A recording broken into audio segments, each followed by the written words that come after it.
সুস্থতা আল্লাহ তাআলার পক্ষ থেকে বহুত বড় একটা নিয়ামত। এই সুস্থতার কদর তো সেই দিনই বুঝে আসে যখন মানুষ অসুস্থ হয়ে যায়। সুস্থতা কত বড় একটা নিয়ামত এটা তখনই বুঝে আসে যখন মানুষ অসুস্থ হয়ে পড়ে। আল্লাহ পাক রব্বুল আলামিন চাইলে তো আপনাকে আমাকে অসুস্থতার ভিতরে রেখে হাসপাতালের বেডে শুয়ে রাখতে পারতেন, পারতেন কিনা বলেন? পারতেন। আল্লাহ পাক রব্বুল আলামিন যদি চাইতেন তাহলে আপনাকে আমাকে বিভিন্ন প্রকার বিপদের ভিতর ফেলাই দিতে পারতেন, বিভিন্ন প্রকার টেনশনের ভিতরে ফেলাই দিতে পারতেন, কিন্তু না, আল্লাহ তাআলা আপনাকে আপনার আমার শরীরকে সুস্থ রাখছেন, টেনশন মুক্ত জিন্দেগি দিয়েছেন। এটাই তো বহুত বড় একটা নিয়ামত।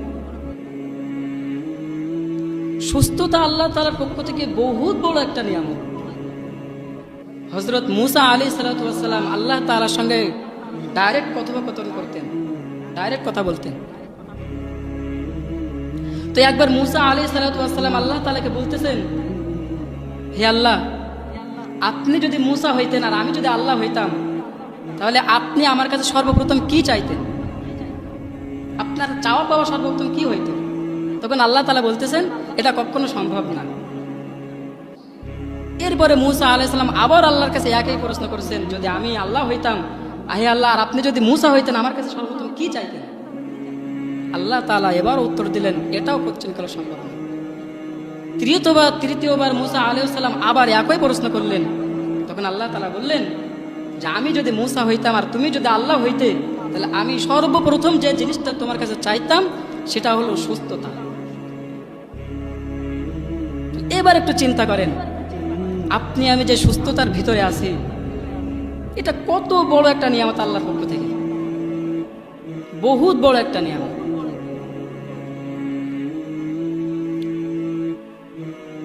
আপনি আমি সকাল বিকাল সন্ধ্যা 24টা ঘন্টা অক্সিজেন গ্রহণ করতেছি। বিজ্ঞানীদের গবেষণায় পাওয়া গেছে যে প্রত্যেক দিন মানুষ 550 থেকে 600 লিটার অক্সিজেন গ্রহণ করে। আচ্ছা, আপনারা যারা এখানে আছেন অনেকের বয়স 40 বছর, 50 বছর, 60 বছর। এই 60 বছর জিন্দেগির ভিতরে কত অক্সিজেন প্রত্যেকদিন গ্রহণ করেছেন, কত হাজার হাজার লিটার অক্সিজেন গ্রহণ করেছেন। এর বিনিময়ে আল্লাহ তাআলা আপনাদের কাছ থেকে কোনো কিছু নিছেন?